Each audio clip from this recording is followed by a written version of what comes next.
Paige, I'm going to let you tell me who's leading. All right, who's leading? All right, What's UT leading? was overrated, has 35%. Wow. That seems to be the lead. SEC overrated, 23%. Ohio State underrated, 24%. Wow, Tennessee overrated was the.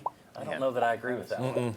It's a harsh response. Well, you got blown out. Well, you earlier went in to the the playoff show, and you won 10 games. Yeah, earlier in the show, Big Ten was underrated, had 38%. So these polls changed a lot since your first segment. There you go. Well, get in there and click. Tell us where we're wrong. I think you're wrong. I think Ohio State. If I had to pick one of these, it's either Ohio State was underrated or the Big Ten was underrated. It was the latter, the Big Ten. That was what was leading out of the gate. Yeah. That's the answer. All right, Big well, let's Ten's go ahead. That's underrated. perfect lead in. Let's go to the graphic if we could put that up. The postseason records.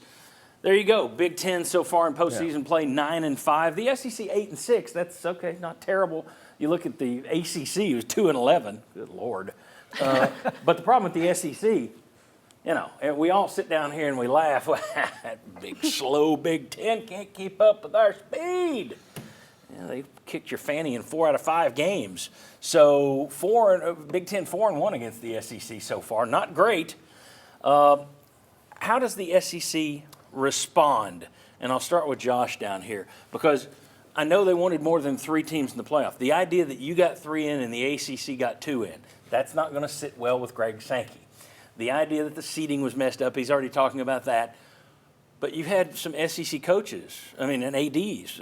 Greg Byrne at Alabama talked about the fact that, well, maybe we'll just have to take a look at scheduling. How does the SEC respond to this? Because they're not just going to sit back and roll it back without doing something. What's the response, in your opinion? Well, I think the high-level response will be to try to create advantages into the playoff seeding advantages so they have a better chance to advance, and that's probably their role to try to do that, so I don't fault them for that. At the lower level, I think you'll see more aggressive spending. I think we've already started to see that. LSU, Brian Kelly, investing his own money to be able to then bring in more players to help. Florida's been very aggressive in trying to bring in more talent, so I think they've looked at where their rosters are and said, hey, not good enough with what we expect ourselves to be. So you'll have high-level management from the SEC in trying to create advantages for the schools, and the schools trying to do whatever they can financially to create advantages against the competition in the future. I got a kick out of Alabama's athletic director pointing to the non-conference schedule, and their 3 losses were the SEC teams. That didn't make a lot of sense to me. Well, and I think to Josh's point too, in your lower tier angle, and I think that's the one that's getting a lot of attention, it's about money. Money gets you a lot of things. You have the 10% talent fee on tickets for Tennessee. Alabama is asking, more, donations and such. Yeah, Byrne came out and said they're coming after us with NIL, even though we know that Alabama's tried to use NIL to lure players away. Obviously. Yeah. And I think the types of players you want to get are probably wide receivers, because that's what we saw in what the Big Ten was able to do against the SEC, specifically OSU and Tennessee, and then OSU and Oregon. Them being able to have a pass game with wide receivers that can have explosive plays really, I think, is the biggest separator between these teams and conferences right now. Well, what's changed is you look at some of these teams that are now recruiting nationally. Does Ohio State look slow to you? No. They haven't been slow in years. No. When Urban Meyer went there and started recruiting Florida. Yeah, back to 2014. That's right. Yeah. Notre Dame. They look slow to you? No. They didn't look slow to me. No. So that That's a advantage is going to go. misconception. I saw an interesting thing. Stuart Mandel, I think Stuart Mandel, the Athletic, pointed out that the last few years, the SEC is still getting the vast majority of 5 stars out of high school.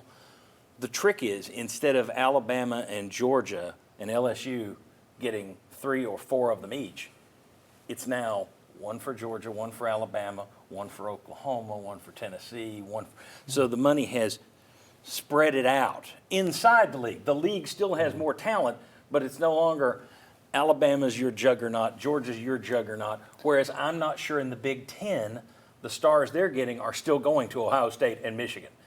Minnesota isn't getting the 5 stars. Here's something that I see that bothers me, and we'll see if this ends up happening. But a few years ago, maybe 5 years ago, the SEC in men's basketball was not getting many teams in the tournament. And what did they do to fix it? They said, we have to schedule stronger. Yes. We got to not only schedule stronger, but win those games.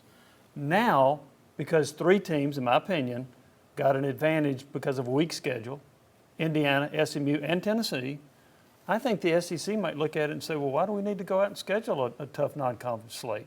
Let's just make it easy because this committee valued wins more than strength of schedule. And I don't think that concerns me. And I don't think you'll ever have a committee that sits there and has the guts to say we're putting a 9-3 team in, go pound sand, you 11-1 team. I don't see it happening. Whether they should or not, I don't think any of them are going to do it until we go to a computer. Well, and after Alabama's loss to Michigan, I don't think that'll happen anytime soon because that was the biggest argument. That's right. And Alabama looked awful. And South Carolina was Yeah. also getting a late push, and they fell About apart. Big Ten teams. yes. Yes. Yeah, part of their issue is they weren't as good as they told us they were.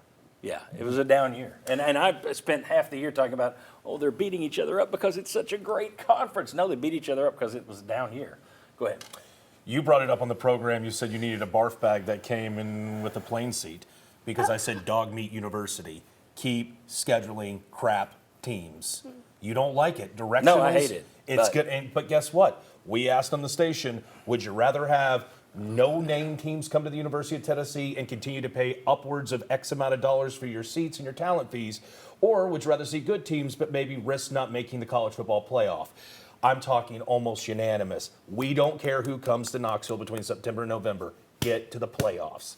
You're going to get bad teams continuing to come through here. And then you'll go in and play a team that is better than you, and you're going to convince yourself, they can't keep up with us. We beat Kent State. We're so good. And then when you lose, everybody's going to be mad and crying, you overrated the Pennington. No, you're the ones that wanted to see them play Gudger. Congratulations. And for those who don't know it, Gudger is a small community in Monroe County, I think between Madisonville and knowledge. I Fawnhoe. did not know that. Who doesn't? You're also increasing the ticket prices for Tennessee fans, or any fans, to go watch games, yet you're going to dummy down your schedule? See, I would be, if I were a fan, I would be upset with I that. I would I not want be to see paying. better. You're right. I wouldn't be paying, though. That is not me. I do not neither. believe Do in you the know- coward's path. Do you know how many fans sat in the scorching heat August 31 to see Tennessee rout Chattanooga? Oh, I know. It's pathetic. It's going to keep happening as long as the wins add up in December to get to the college football playoff. Well, that'll really battle test you for when you get there. So congratulations. I hope Kent State gets you ready like it did when you went to Columbus this year. Well, I think can that's sit why there and say, we've Alabama- played an Ohio team. How good can Ohio State be? We beat Kent State. Go ahead. I think that's why Alabama was still in the conversation late in the game or late in the season because they had that win over Georgia. The tough wins, the big wins matter late. If Alabama didn't have that, I doubt they would have been in the conversation the way they were. Yeah, it's unfortunate, but I think that the scheduling thing is where they're going to go because it's the easiest thing to control. And I also think Josh is right that they're going to try and say, I think the SEC and Big Ten deserve an extra bid, an automatic bid to their champions that should be seeded 1 and 2. They've already pushed for that. Yeah, So I think that's where it'll probably But go. I don't know what the elite teams are going to do about their second-level replacements who are starters elsewhere, jumping ship and going elsewhere. Like Georgia this season was not as deep and as overall talented as it used to be because Georgia went out and played tough schedule. Yeah. They played did. Clemson and Georgia Tech out Yes. of conference.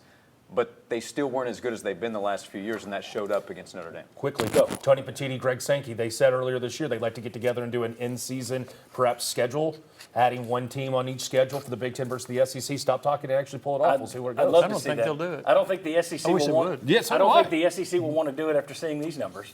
They went 1 and No. 4 against the Big Ten. I bet they won't do that now. All right, I'm all for it. When we come, beats playing Kent State and Gudger. Hear, hear. And hail to Gudger. When we come back, what are reasonable expectations for UT's football program? I'll give you my thoughts, and we'll let these people tear them to shreds next.